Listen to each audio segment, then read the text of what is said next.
Halo, assalamualaikum warahmatullahi wabarakatuh. Jumpa lagi di Nugi Natural Channel. Apa kabar teman-teman semua? Mudah-mudahan sehat walafiat, tak kurang suatu apapun. Di video kali ini saya ingin memberikan tutorial cara membersihkan tutup silinder head. Dan ini yang kita butuhkan ya, alatnya yaitu joner kawat atau joner bedrat. Dan kita gunakan yang paling kecil. Langsung aja kita mulai untuk pembersihannya. Tapi sebelumnya jangan lupa subscribe, like, and comment. Check it out.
Ini hasilnya setelah kita tuner sekali ya, dan ini harus kita tuner sampai 3 kali biar menghasilkan hasil yang maksimal. Nah, ini yang udah ketiga kali nih, ketiga kali hasilnya seperti ini.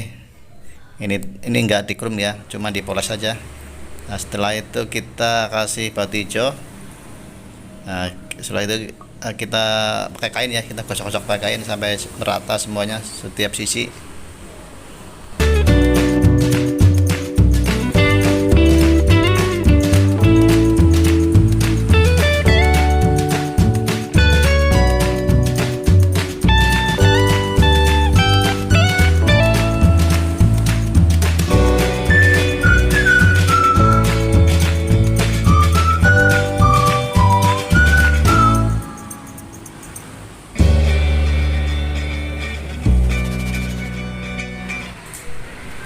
Dan ini hasilnya seperti baru lagi ya. Semoga bermanfaat. Jangan lupa subscribe, like, and comment. Wassalamualaikum warahmatullahi wabarakatuh.